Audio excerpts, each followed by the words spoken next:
Welcome to another video from Dr. Lock. We are going to look at the Mul-T-Lock 201 cylinders here, and what we're going to do is we're going to be keying them up. So to start off with here, we've had to cut a key, and we've got that key, and that's from the actual card that comes with it. Do you have the card there? So this card here we're going to be presenting to the customer, and from that they can get more duplicate keys cut. So that card represents this key. So we've cut that key to the specs on the card, and now we actually have to key it up. So the cylinders come like this with what we would call a service key, and that service key will work that cylinder. But I need this cylinder to work on this key right here. So what we're going to do is we're going to pull it apart.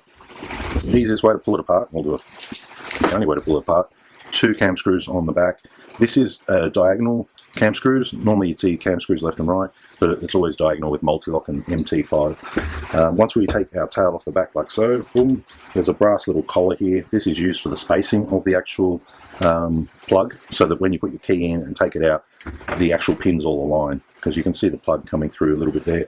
So that basically makes it all level and your spacing is correct. One of the other things with this particular type of system is it uses a tip stop. So when I put this tail on the back here, one of these little legs will be what the key actually hits up into, and that allows it to be its tip stop. Without that, what would happen is the key would go too far, and then the spacing wouldn't be right on the key. So when it hits that little leg, it actually makes a tip stop for the key, because these keys, they work on tip stops. So this is a high security product, and one of the reasons that it's so good is because, as you can see all the pins here, these pins have special functions. Like any of these pins you take out, you can look at, they're actually stainless pins with a spool. They're spooled up the top, they've got an inner and an outer. Comparing it to anything else, it's definitely a cut above. Alright, so you take your service key like this, you put it into the right spot, and then you turn the cylinder. Now the cylinder's been turned. I turn it to about the 2 o'clock position. If you turn it to the 3 o'clock position, you're going to end up jamming the cylinder up, so you have to do it pretty carefully. I'm using the genuine follower here and just pushing it through like I would a normal cylinder. And as you see here, if I was to turn it to the 3 o'clock position, my top pins would have actually jammed in there. And there is a ball bearing that just came out there as well. That's an anti-drill function. I'll quickly show you some of the anti-drill functions. So you've got that ball bearing there that's going to mess you up if you try and drill it. You've got 2 hardened pins in here. They're going to mess you up if you do try and drill it as well. And you've got a pin coming down from the top. If you try and drill that, that's going to mess you up. You also have the floating element too there, which is it's stronger than the actual plug housing. The materials are stronger, or the pins are stronger. So what that means is, as you're drilling through it, you'll think, oh, it's nice and soft. You get a little bit, you hit one of these anti-drill pins, it breaks your drill, it sends you spinning off, and then if you even get that far, then you've actually got to drill through these like stainless pins here, or I believe they're stainless and some other makeup. So once you hit those, then you're going to really struggle, because they're really super hard. They're moving, and you're hitting it with another moving object, so basically just tries to break your drill. Alright, so there's our plug. The first thing we need to do is go to our card here, and the first one is a C. So to do that, that's nice and easy. We pull this card out. This card has everything numbered on it. So I've got all my A, B, C, D, 0, 1, 2, 3, 4. So for this one here, I need, for the outer pin, I need a C. Because these pins are so expensive, what we do is we just chuck them and recycle them, because they're brand new, they've never been used, and it also saves our pinning kit. Just one little bag of these ones here is like $100, so we don't want to use up too many pins if we can. So the first one is a C. Okay, I've measured that, that's a D. Do I have any Ds in my combination? I do. I have one at the end, so I'll drop him in the end. See that? CZBAD, so I found a D, I throw it in. The floating element on this key, it's one of the huge security features it has. It actually has to get pushed up to a certain level to allow the lock to work. On this plug right here, you can see I've left in the 2nd chamber, because that's already set up for that floating element. And when that is pushed, that little dot there, when the key is turned, it pushes on that pin, and that activates that floating element. So all that has to equal the right shear line. So that's kind of like a fixed pin built in. Right, back to a B. We need a B now. So I just go through with my little card. That's an A. That's the outer pin, and I've got one A down the back, so I can reuse him. So it's mainly the 2 pins are always wrong. And what do I have here? I have a B, so I can reuse that pin as well. So just from my service combination, I've been able to reuse half the pins, which is good, because they're brand new. I'm looking for the first one now, which is a C, and I'm happy with that as a C. So So I've been able to juggle all these pins from the service key without using any new pins so far. Okay, so that was completing the first part of it, which is the outer pins.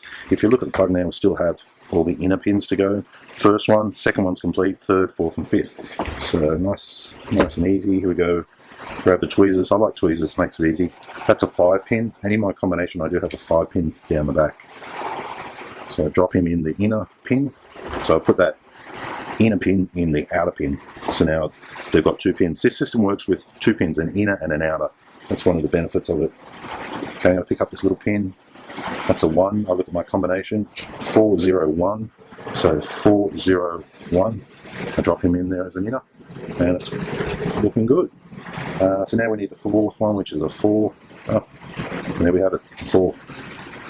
So I drop that in the front. So we're 1 pin off being able to finish this off now, and all we need is that second last one, which is a 2.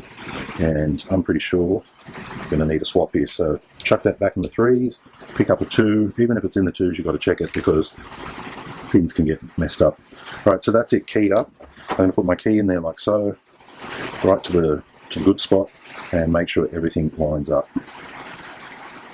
Okay, and I'm happy with that. Now this second element is low, but when I push my finger underneath it and bring it up to the circumference or the roundness of the plug, now they're all level. These pins are different from standard pins because they've got this little ridge here, so it's a raised thing, so you really can't just shim this type of cylinder. Maybe you get away with a few, but it's pretty hard because of the texture of it. And these pins are actually slightly domed on top. So now I've got that, I'm happy with that. We go through on the side and we drop in that little ball bearing. The little ball bearing is just anti-drill. Just drop it in anywhere. When I reassemble this, I'm going to be riding the top pins right along here. Very careful not to go here. Very careful not to go anywhere near the actual top pins. So 12 o'clock position is here. I'm going to line that up like so. And I'm just going to push like you normally do. Nice and firmly, nice and quickly, and not let anything drop. Because I put the key in there, if something's wrong, I have a second chance. Now I'm going to move it past 12 o'clock position and see how it turns. It turns perfectly. A little bit clicky compared to a normal pin tumbler one, but that's just the design of them. Sometimes they are a little clicky on the first couple, and that's perfect. So now I do the pinch where we hold the cylinder back, and I slide the key out. Okay, and I put the tail piece on the back, and now this can go and be fitted. And these screws have to be done up tight, not too tight to break them, but tight enough so they will not shear off. Sorry, they will not come loose. If they come loose, your key's going to get stuck. You can't get your key in, can't get your key out. That's because of the spacing. For this lock to work, or any lock to work, when you slide the key in, the pins which we just looked at the bottom have to go into the top chamber. So if you can imagine it here, when you put the key in there, these bottom pins in this bottom plug have to be able to slide up into the top one. So if they're not aligning with the top chambers, these chambers here that go straight through, then basically you're not going to be able to get your key in and out. So nice and tight, nice and tight. Key into test, left, right, past the 12 o'clock, happy there. Key in, left, right, happy there. Okay, so that's keying up a 201 Mul-T-Lock cylinder. These are very good for your unit front door. We've been putting a lot of these on people's unit front doors. Reason being is because people are picking locks, lock picking's out there. This type of lock, it is possible to pick it, but even as a professional locksmith of 20-something years, this is a real nightmare to pick. If you want something on your front door that is going to stop people from picking, you can use this product quite easily.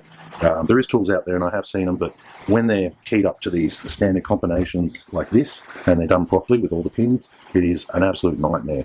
You can get some specialists, maybe that in Israel or somewhere that might be able to pick it, but every other locksmith in town is not going to be able to pick it, and that's a professional locksmith. So yeah, nice product for what it is. The pins are harder, the whole cylinder's harder. It's the same size to go into your front door lock. So if you've got a unit front door, you could quite easily just put that on there. We've got them for knob sets, not screen doors, Euro locks, all different types of cylinders with this same type of key. So you can pretty much just swap out your cylinder and end up with a good quality cylinder to stop people lock picking and prevent people from getting duplicate keys. All these features that high security keying does. Okay, that's it for today. Leave your comments down below. Thanks for watching.